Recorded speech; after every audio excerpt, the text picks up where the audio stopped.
सर्वमंगल मंगल्ये शिवे सर्वार्थ साधिके शरण्ये त्र्यंबके गौरी नारायणी नमस्ते। सृष्टि स्थिति विनाशनं शक्तिभूते सनातनी गुणाश्रय गुणमाय नारायणी नमस्ते। नमस्कार। आज আমি প্রথমে রাশিফলটা বলে নিচ্ছি। আজকে রাশিফলটা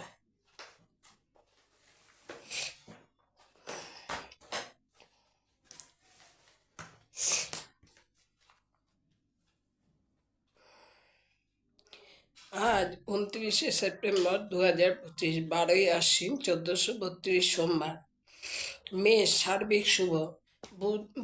বৃষ হচ্ছে শত্রুনাশ, অর্থলাভ, বক্ষপীড়া। মিথুন হচ্ছে সন্তানের শুভ, দাম্পত্য বিবাদ। কর্কট হচ্ছে গ্যাসজ পীড়া, চক্ষু পীড়া। সিংহ বাধার মধ্যে অগ্রগতি। কন্যা হচ্ছে ধনলাভ। তুলা হচ্ছে সাফল্য, বৃশ্চিক অর্থ ব্যয়, চিকিৎসায় ব্যয়। ধনু সুখ ও অর্থলাভ। মকর কর্মে সাফল্য। কুম্ভ পীড়া অর্থলাভ। মীন পীড়া শত্রু ভয়। এবার আজকে যে বিষয়টা আমি বলবো সেটা হচ্ছে করতলের বর্ণ। আমাদের করতলে বিভিন্ন বর্ণের করতল দেখা যায়। এই করতলের বর্ণ হচ্ছে সুখ ও অসুখের ইঙ্গিত দেয়। করতলের রঙের ভূমিকা অসাধারণ।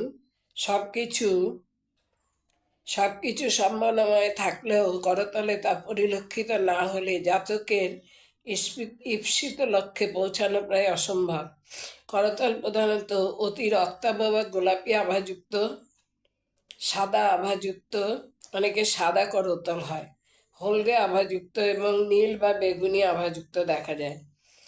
লাল বা গোলাপি আভাযুক্ত এই শ্রেণীর করতল, বিশেষ করে গোলাপি আভাযুক্ত করতল সবসময় সৌভাগ্যজনক। প্রকৃত পক্ষে স্বাস্থ্য বা রক্ত সঞ্চালন প্রক্রিয়ার পরিপ্রেক্ষিতে গোলাপি আভাযুক্ত করতল সর্বোত্তম। যেমন ধরা যাক যে শনির জাতকের করতল যদি গোলাপি আভাযুক্ত হয়, তবে শনির কারকতার খারাপ দিকগুলির প্রকাশ বহুলাংশে কমে আসবে। মঙ্গলের জাতক এরূপ ক্ষেত্রে হয়ে পড়বেন শৌর্যবীর্যের প্রতীক, এবং এদের উদ্যত স্বভাব ও দুধকারী সুলভ মনোভাব পরিলক্ষিত হবে না। এক কথায় সর্বক্ষেত্রেই গোলাপি আভাযুক্ত করতল অতি শুভ ফল প্রদান করে। করতল যদি রক্তাভ হয় তবে সেটা সর্বক্ষেত্রে শুভ বলে বিবেচিত হয়। তবে স্বাভাবিকভাবে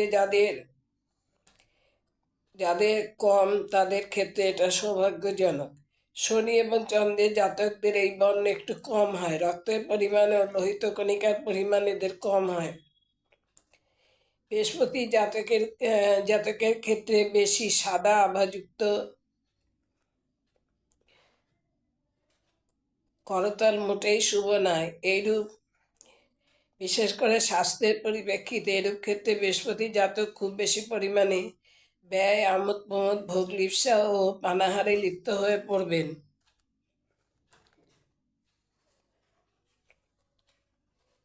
লাল আভাযুক্ত বৃহস্পতি জাতকের ক্ষেত্রে বেশি লাল আভাযুক্ত করতল মোটেই শুভ নয়। মঙ্গলের জাতক এইরূপ রক্তাভ করতলের প্রধান রেখাগুলোতে ত্রুটি বিচ্যুতি থাকলে সন্ন্যাস রোগে আক্রান্ত হয়ে হঠাৎ মৃত্যুর নির্দেশ করে।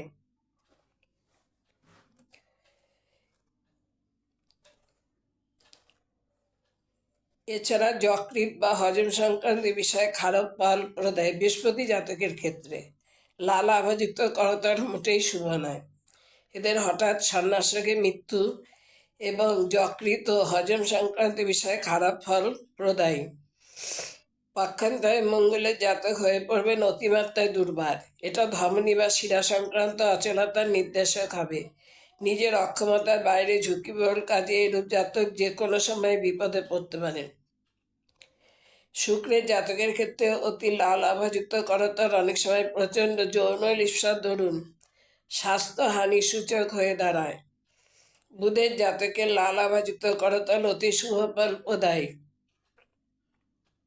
রবির জাতকের ক্ষেত্রে এরা হৃদযন্ত্রের পীড়া অথবা সাংঘাতিক ধরনের রক্ত সঞ্চালনজনিত ব্যাধির কারণ হয়ে দাঁড়াতে পারে।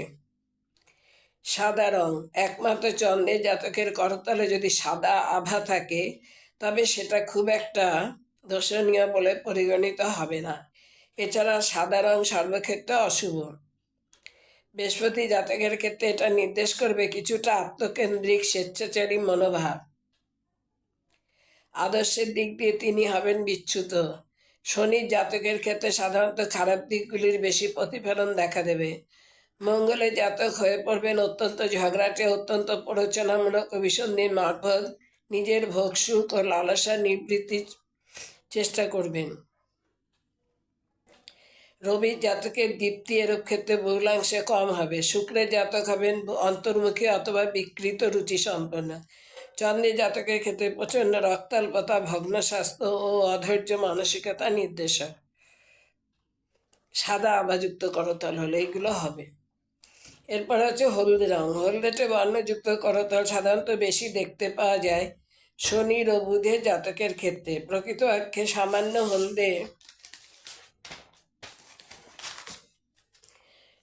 হলদে আভাযুক্ত করতল যদি শনির জাতকের দেখা যায়, তবে সেটা খুব অস্বাভাবিক বলে পরিগণিত হবে না, কারণ হলদে রংটি আসে পিত্তরসের ক্ষরণ থেকে এবং শনির জাতকের পিত্তরসের ক্ষরণ স্বাভাবিকের চেয়ে বেশি হয়।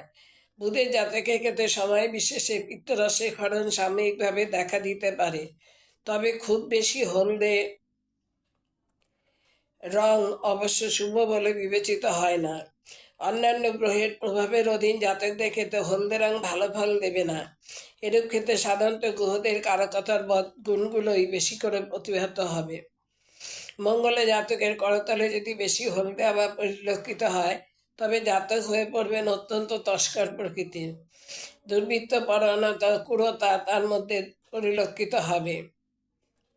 বাদ বিসম্বাদ এবং বিনা প্ররোচনায় শক্তি অপপ্রয়োগ করে তিনি নিজেকে জাহির করার চেষ্টা করবেন। নীল বা বেগুনি আভাযুক্ত করতল, এটি কোনো বিশেষ খারাপ গুণের পরিচায়ক নয়। রক্ত চলাচল বাধাপ্রাপ্ত হওয়ার দরুনই এরূপ রং করতলে ফুটে উঠতে পারে। এরূপ ক্ষেত্রে জাতকের মেজাজ হয়ে পারে খিটখিটে, একগুঁয়ে প্রকৃতির এবং অনেক সময় হিস্টেরিয়া, মৃগী, অন্যান্য কোনো দুরারোগ্য রোগের শিকার হয়ে পড়তে পারেন। এটি বিশেষ করে হৃৎপিণ্ডের পীড়ার নির্দেশক। আয়ুরেখা যদি দুর্বল হয়, তবে শেষ পর্যন্ত এর পরিণতি মারাত্মক হতেও পারে। আজ এই পর্যন্ত।